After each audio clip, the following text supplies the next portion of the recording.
Okay, so today we're going to talk about UFC fights that people tell fake narratives about. False narratives. So the reason why I initially thought of this video is because Sean Strickland is fighting Dricus Du Plessis again this weekend. In that first fight, honestly, people like to say, they talk about it as if Sean Strickland beat the crap out of Dricus Du Plessis and it was one-sided and that he was like egregiously robbed. And it didn't go like that at all. So I want to talk about other fights that are like this one that people remember a certain way in their heads and speak about a certain way, and it may not have actually gone like that. I want to discuss 4 different fights today. I don't want to talk about Sean Strickland versus Dricus Du Plessis 1 though, because let's see the rematch. That was a very close fight. I don't think that either of them really won decisively, so let's see how this rematch goes. But the first one that I want to talk about is going to be Burns versus Chimaev. And honestly, this fight is remembered because of how Burns didn't immediately get steamrolled by Hamzat and they actually had a fight. And because they actually had a fight, people have remembered it in their head that Gilbert Burns beat the crap out of Hamzat. And like, let's not get ahead of ourselves, dude. This was definitely a fight, but Gilbert Burns lost this fight handedly, I feel like, based off of what the third round contained. Because you're gonna see pretty much in all these fights, they were 1-1 going into the first round. And context is really important in all these fights, especially this one, because you can't just look at the strike stats and be like, okay, well, he landed more, so therefore he should win the fight. Because the control and the way the takedowns did come, it all mattered. And the moments too, like, and moments that people thought were moments that weren't. I think that there was a slip or like a takedown. We'll discuss all of it, but this match really did begin with, you know, like a strong jab from Hamzat. Burns is trying to brawl, and Hamzat is just jabbing and shooting all around. And the takedowns aren't really coming, but he stays disciplined on the jab. He gets a few takedowns stuffed, and then he snipes Burns on his chin with this lead hand. It was a jab, and he sits him with it.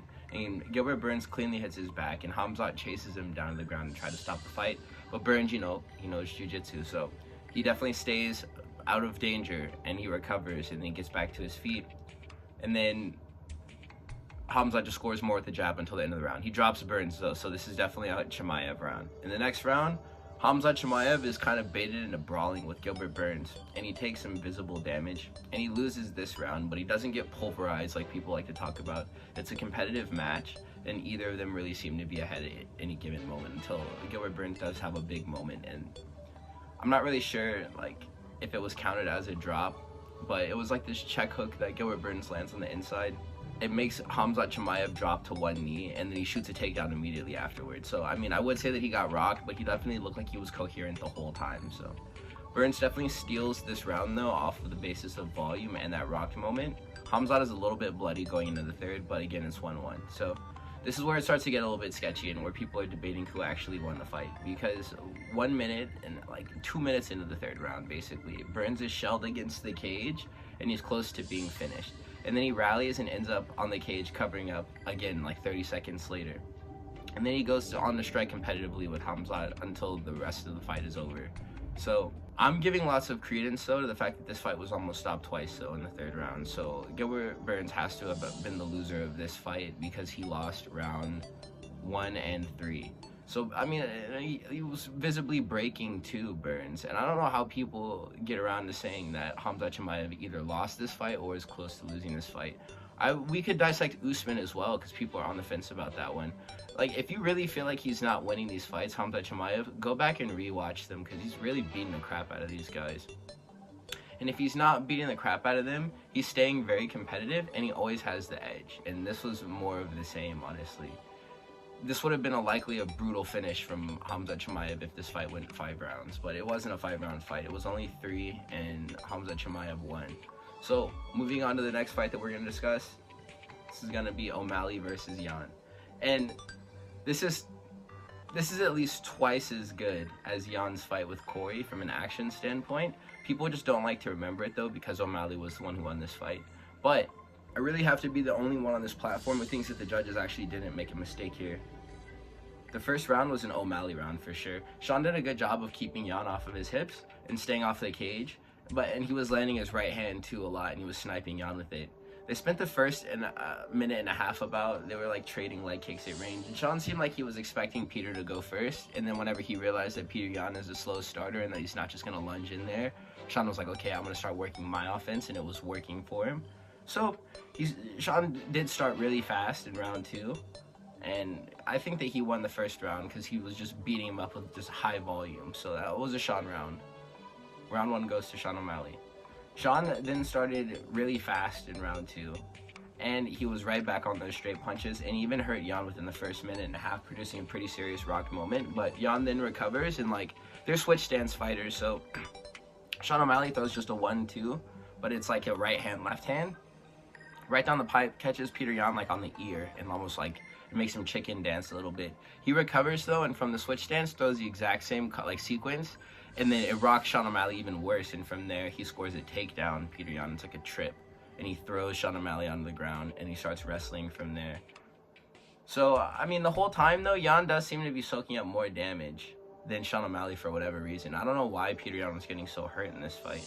Sean O'Malley does have like really respectable power. That's what made me realize that, is how much damage Peter Yan was soaking up in this fight. Round 3 does open. I would say that off of the strength of the grappling though, and that rocked moment that Peter Yan had, that was better than Sean's. It's 1-1 because Sean O'Malley won round 1 and Peter Yan won round 2. So round 3 opens 1-1 again. So what needs to be highlighted here is that Sean O'Malley landed this knee in like the first minute of this round that ended up cutting Peter, and it hurt him really badly. And this is another rock sequence that put Jan on the retreat, and it sliced his brow open. And from here, Jan is just a bloody mess, and the jabs just keep on landing on the cut and making everything worse. It at least looks like Jan is losing this fight pretty badly if you were to go back and watch it. Sean ended this round on his back, throwing up submission attempts, but the one thing that saved his life was the fact that he hadn't been taken down 30 seconds earlier than when he had, honestly. If Peter Yan got another like 30 seconds of control time, Sean O'Malley may have lost this fight. And in the final 30 seconds, he lets lots of combos go to gain as many points as possible, and it works. So Sean O'Malley does end up getting up from this last takedown, and then they end up standing. Honestly, Sean O'Malley had a really good game plan going into this fight.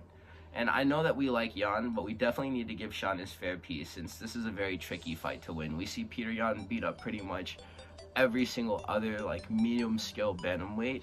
If Sean O'Malley won this fight, or even was in a conversation to rob Peter Yan, he must have a very nice skilled bag on him, and I do agree that he does. So this is a good fight. I think that Sean O'Malley was a decisive winner.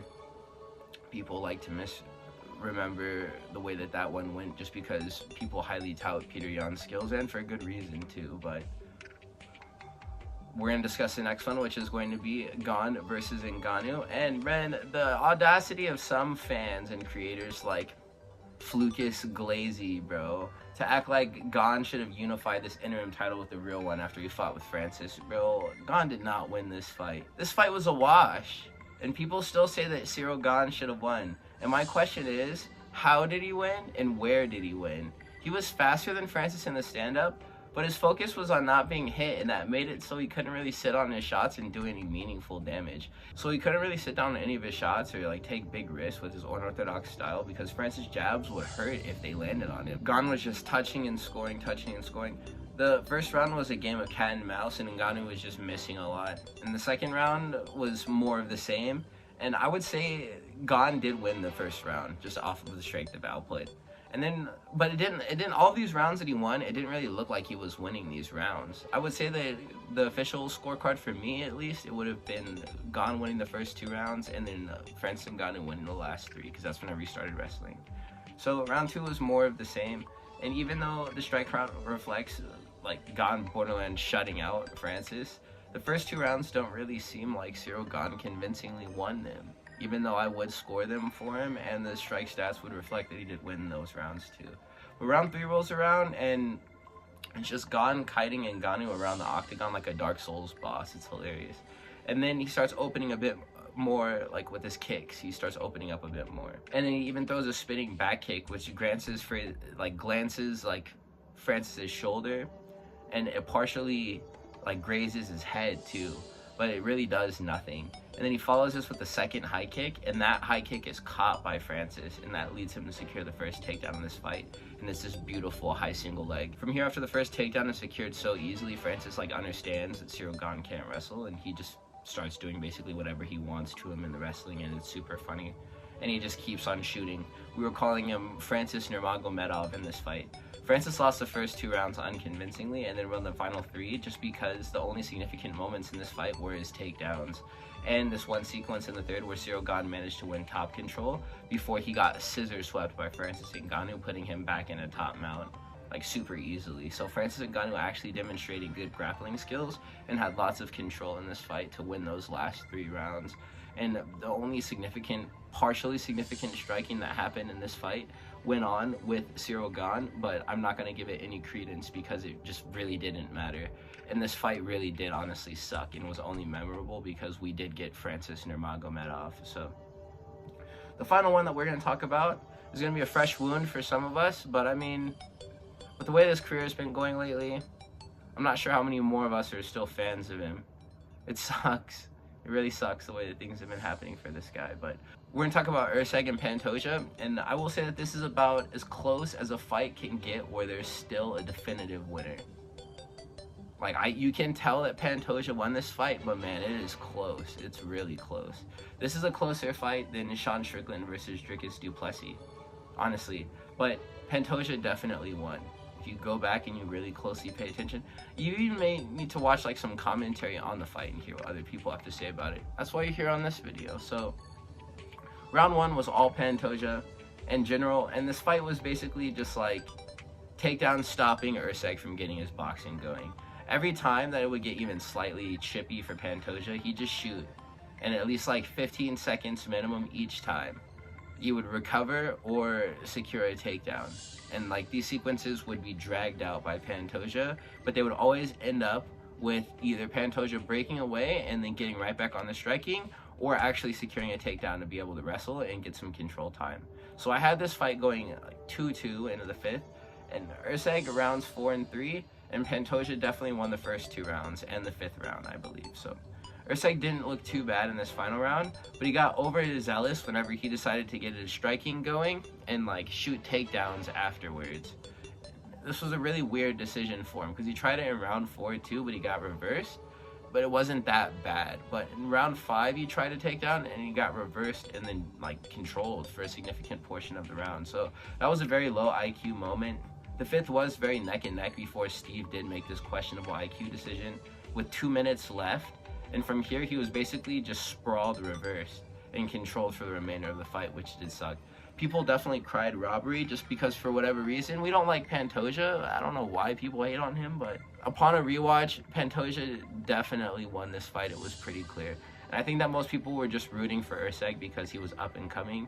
And we need more contenders, and people don't really like dominant, long-reigning champions in stagnant divisions. I don't either, man, but Pantoja's cool, so we cut him a break. Like, I thought we were all on the same page, you guys. Pantoja's a heavily disrespected champion, and I think that people very badly wanted to see him lose. Completely unfair. This was a fight that he won, and those are going to be my picks for this list, you guys. Thank you for watching the video up until this point. Like, comment, and subscribe if you've made it to this video. Like, comment, and subscribe if you've made it to this point Like, comment, and subscribe if you've made it to this point of the video and you enjoyed what you saw. I will be back with more content. We're going to be coming out with predictions for this upcoming fight. This is actually UFC 312, the most bogus numbered event that I've ever seen in my life. We're going to talk about it in the next one. Stay posted for me. I will catch you fellas. Have a good one.